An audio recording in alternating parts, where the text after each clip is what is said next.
Welcome to the Edgeworth Echoes podcast.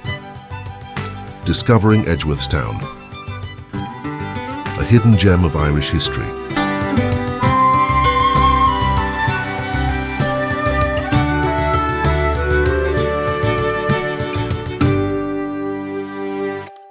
Welcome to this episode of the Edgeworth Echoes podcast. This is your host, John. In this episode, we are taking a look at one of the hidden gems of our small town, the walled garden of the manor, and seeing another side of Maria Edgeworth and her family.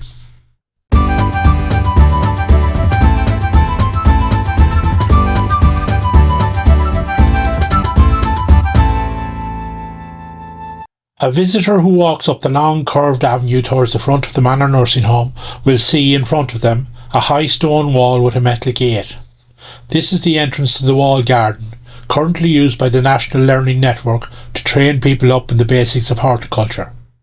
So when you walk in through the gate, you can see various plants in different stages of growth, areas set aside for new planting, domed tunnels for new seedlings, and a wildflower area with an array of plants and shrubs. Two paths meet in the middle, and the surrounding walls are covered in ivy. The place is peaceful, an oasis of calm.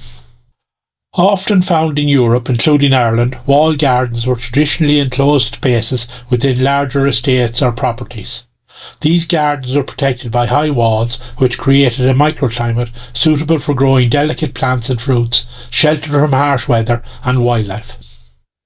Maria herself was a keen gardener, and although the estate had a gardener called Gahan, she liked to get her hands dirty herself and plant and weed, as did her family. She had many connections with men and women who were knowledgeable about seeds, some who were keen amateurs like herself, and others who were more expert in the field of botany, and she was not shy about asking for samples of seeds to try out in the garden. She also gave plants away. William Rowan Hamilton was gifted plants for his gardens at the Dunsink Observatory. When she visited gardens abroad, she would sometimes send seeds back to Ireland. For example, in 1820, on her way to France, Maria collected rooted cuttings of carnations from a friendly cottager in Kent and sent them to her stepmother in Ireland. In 1827, she wrote to her Aunt Ruxton, "My garden is beautiful, and my mother is weeding it for me at this moment."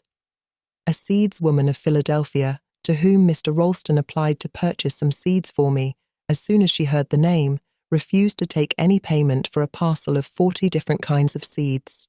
She said she knew my father, as she came from Longford. Her name was Hughes.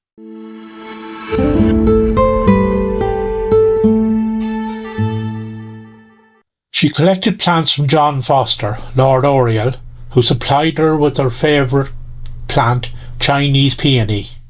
Foster was from Colvin in County Louth, and was the last Speaker of the Irish House of Commons.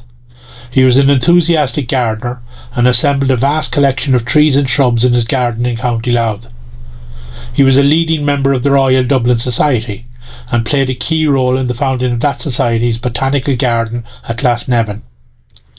She also collected from James Townsend Mackay, curator of Trinity Botanic Gardens in Ballsbridge, who provided roses and camellias, and from her American correspondent Rachel Mordecai Lazarus, amongst others.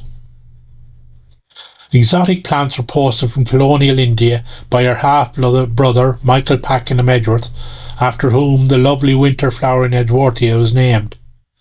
The most valued of the gifts from John Foster was the double pink tree peony from China, imported by Sir Joseph Banks for the Royal Gardens at Kew in 1789.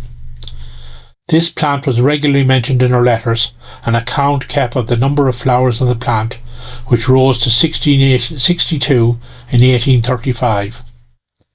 In 1828, James Townsend Mackay gave Maria Edgeworth a Boursault rose, and she also obtained camellias from him in June 1821 and December 1833. Gardening was not always plain sailing. In 1830, Maria wrote to her aunt, telling her of a humorous event involving turkeys. From the library, with the window open, I could hear the commotion.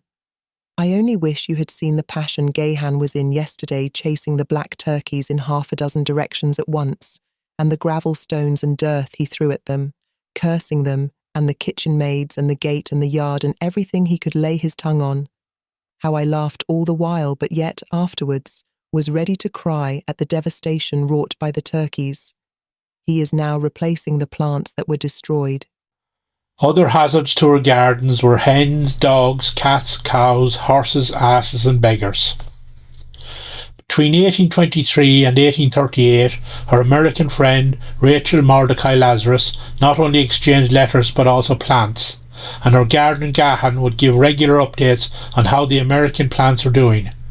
Among these were Carolina cypress, honey locust and sunflowers. Roses were Mariah's favourite plant, and from America she got a rose called the Cherokee rose. Other roses came from Professor Richard Jones of the East India College. One guest from London describes getting up early one morning, only to find Mariah had been up earlier, bringing in roses from the garden.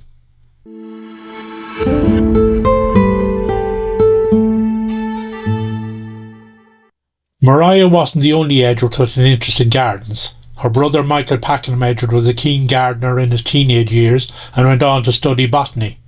His sister Lucy writes a letter in 1829 speaking of a garden that she and her brother had both worked upon. I have so pretty a garden to show you, great clearings in the wildernesses.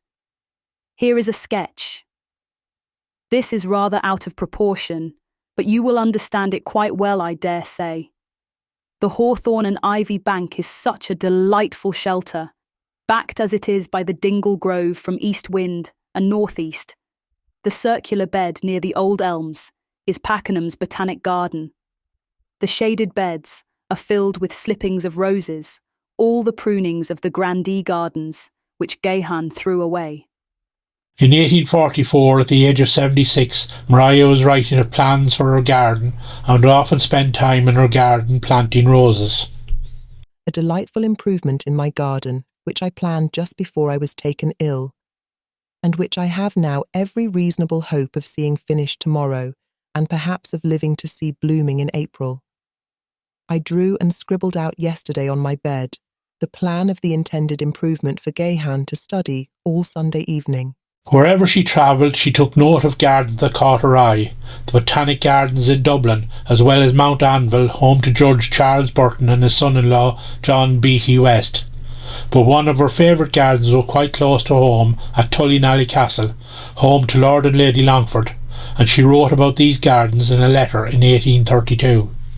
We have been walking and driving all morning and seeing all that Lady Longford has done in beautifying the place and employing the people. I never saw in England or Ireland such beautiful gardens, the most beautiful American garden my eyes ever beheld. She took advantage of a group of superb old chestnut trees with oak and ash for a background, which had never been noticed in that terra incognita. Now it is a fairyland, embowered round with evergreens. The walled garden is always a popular stop on the Edgeworth Literary Trail tour, and it is wonderful to see it still being used to this day. A cutting of Mariah's peony was taken by her half-brother Michael to England after Mariah's death.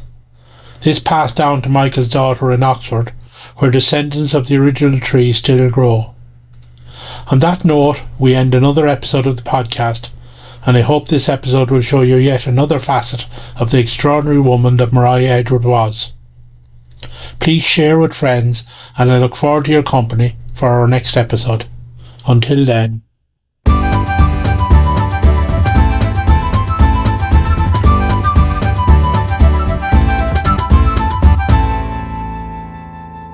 If you are interested in learning more about the Society and the history they preserve, please visit www.mariahedgeworthcentre.com.